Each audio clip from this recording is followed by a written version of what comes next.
So, my fly fishing season is over right now, and I'm focusing now a little bit more on hunting for the fall and the next winter.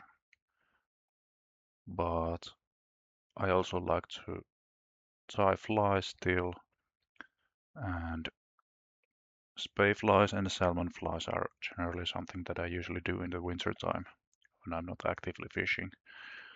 So here's how I tie a spey fly called Green King. You saw the recipe on the starting image of this video. So I'm using a Timsey spey hook and black thread for tying it. Spey flies are really old English salmon flies originating from the River Spey in England. I personally find them really fascinating. They are they are not as complex as some of the English salmon flies are, and in some ways they are easier to tie, but I still find them absolutely fascinating. So at first you of course cover the shank with the black thread and attach flat silver tinsel to the body.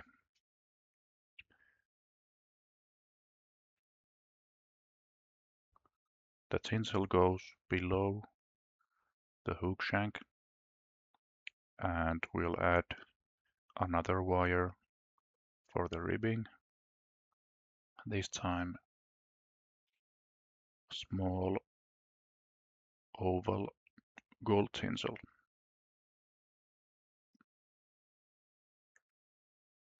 And the attaching point goes next to the flat silver tinsel. As a hackle, I'm using a specific Spey hackle. It's basically a natural or red colored cock hackle,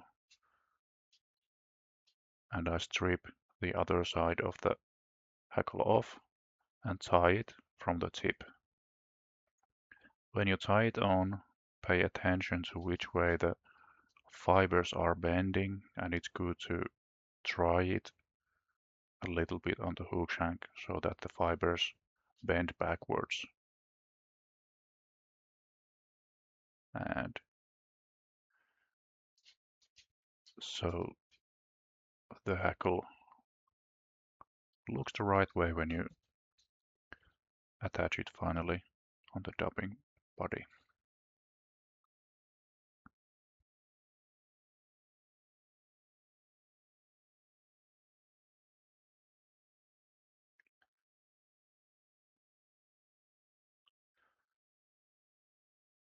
The body consists of three different colors of Berlin wool.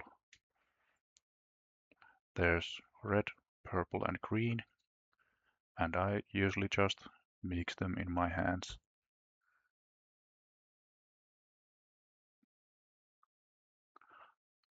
Try to mix it enough so that there are no uh, purple or red stripes in the wool so that it's mixed enough. It gives the green body a little bit darker color so that it tints a little bit to brown or red. And the Berlin wool is easy to dub. Roll it on the thread and start making the body. The spey flies are usually meant to be somewhat fuzzy, so I don't think you should make it too neat when you dub it. But of course, we avoid making it lumpy, so if there's thicker sections in the dubbing when you roll it on the hook shank, try to pull the dubbing a little bit so that it doesn't make big lumps,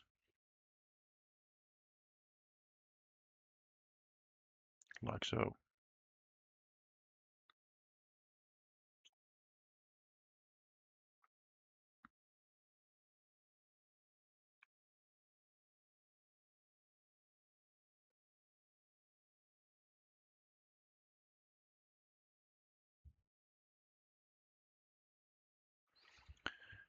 The Green King is one of the King series of space flies. Uh, Black King is one variant that I've liked to tie as well. There are small differences in colors and materials, but I think the Green King is one of the oldest spay flies that there is.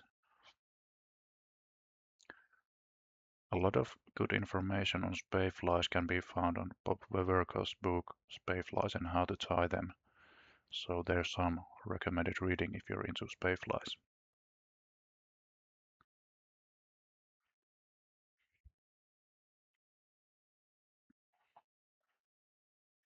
And final touch to the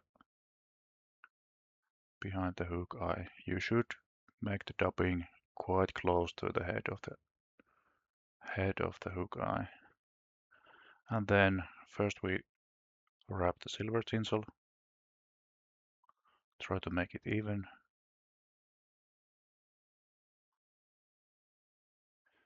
spacing.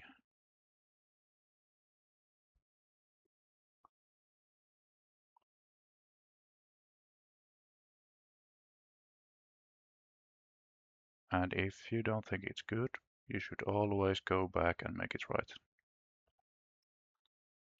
In this case, the spacing was a little bit too tight. There's another tinsel coming next to the flat tinsel, and there's the hackle coming too, so tight spacing doesn't look good on this fly.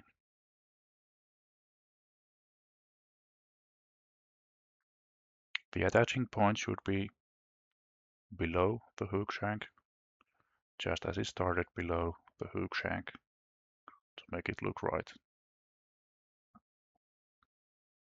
Also, there will be material tied behind the hook eye that comes on top of the hook shank, so naturally it's wiser to attach the ribbing below the hook shank.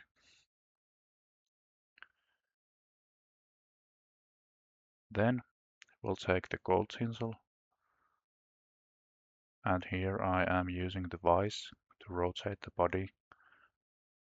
It's usually better so I can see where the small tinsel is going. It should go right next to the flat tinsel so that I leave a little space between them, and the hackle will come between the two tinsels.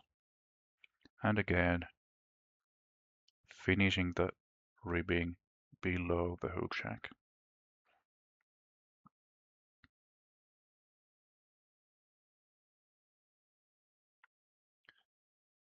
Next, it's time to wrap the hackle.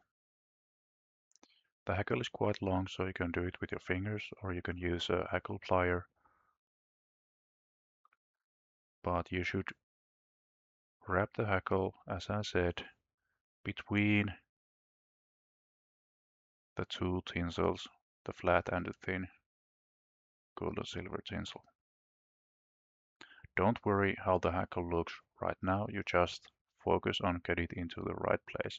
You can stroke the fibers a little bit when you do it, so it helps a little. But just try to make it accurately between the tinsels.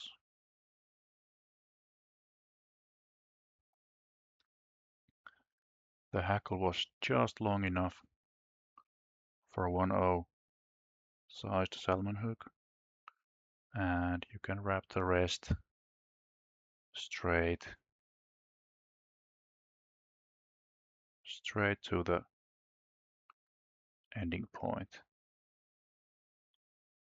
Secure the hackle, pull everything back a little bit, and just snip off the rest of the hackle. Now we have the body hackle. You can stroke it back a little bit more. So the hackle in spay flies is usually quite long. It may be even as long as reaching the bend of the hook, but in this case, when we are using cock hackles, it's a little bit shorter. But in general, the looks is quite fuzzy.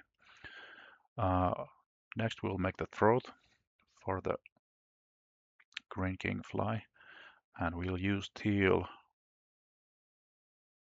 shoulder, and again strip off the other side of the feather, snip off the tip, and attach the feather by its tip, where you left off with the body hackle.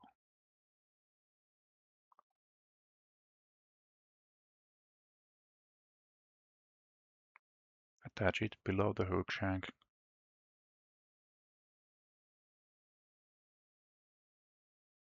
like so. Snip the tip of the feather off. Now we have a little bit shorter feather, so I use hackle pliers and a couple rounds around the throat. Again, you can stroke the fibers back a little bit when you wrap it on the shank.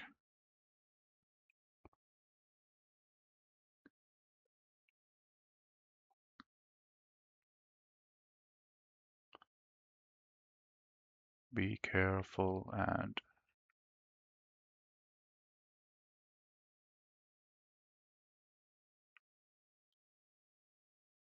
tie it off. 2 wraps in my mind is enough when you have stripped the other side off of the shoulder feather.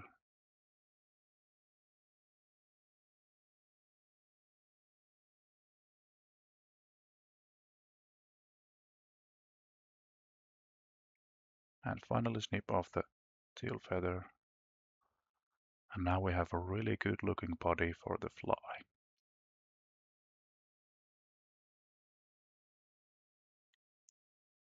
Finally, we will attach wings and make a head for the fly. Spey flies generally use mallard wings.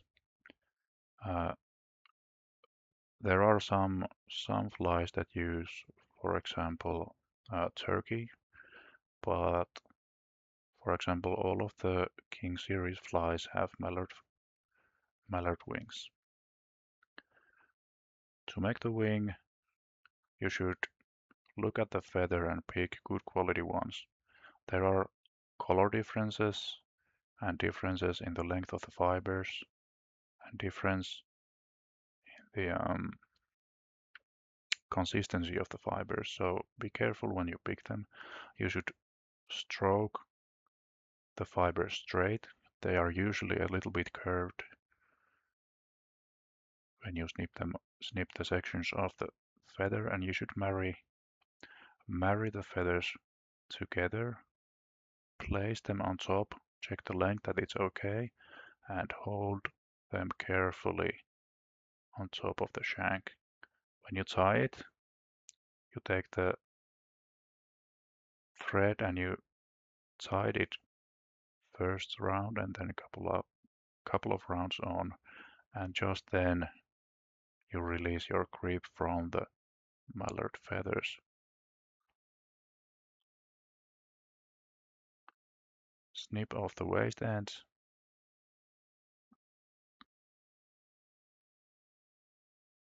Be careful, it's good to have sharp and pointy scissors for this job.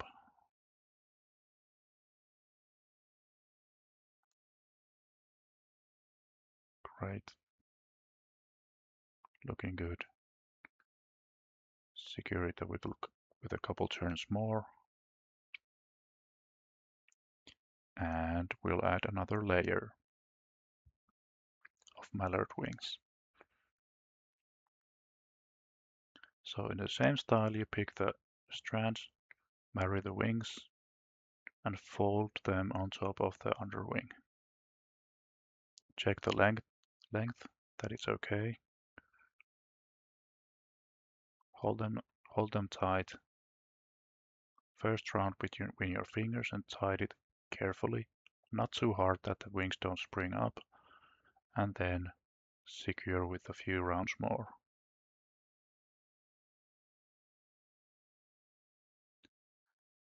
You should be careful how many rounds you use. the tying thread and that you attach them exactly to the same point. The end result might not look as good if the attaching point of the shoulder, body hackle, and the wings are too far apart. So, in other words, you might get the head stuffed quite easily if you're not paying attention to the attaching point of the materials.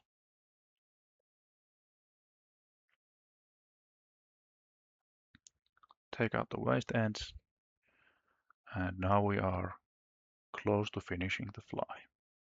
The wing looks good. Be careful taking out the waist ends so you don't mess with the hook eye. Stroke the wing back a little bit to see that it fits quite well and start making a head for the fly.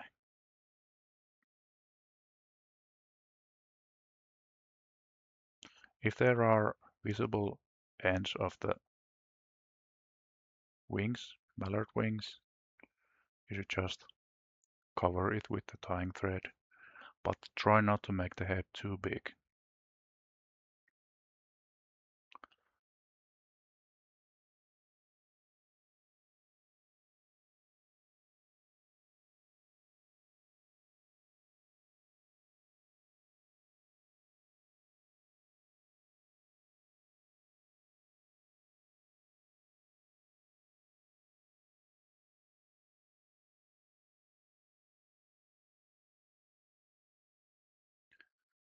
When the head starts to look quite okay, grab your whip finisher and just finish the head with a few turns. And still I like to make a double knot just to make sure that the thread won't come off.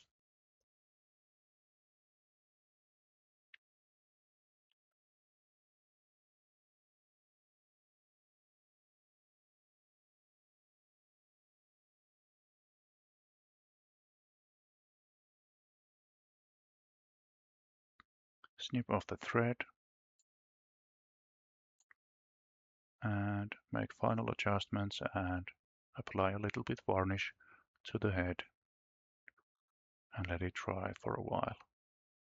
Usually if you want to make the head look really good, you should apply a few layers, maybe at least 3, and let it dry in between the layers. In that way you get a really good looking head. But if it's just a fishing fly, no need for extra layers. Thank you for watching, everyone.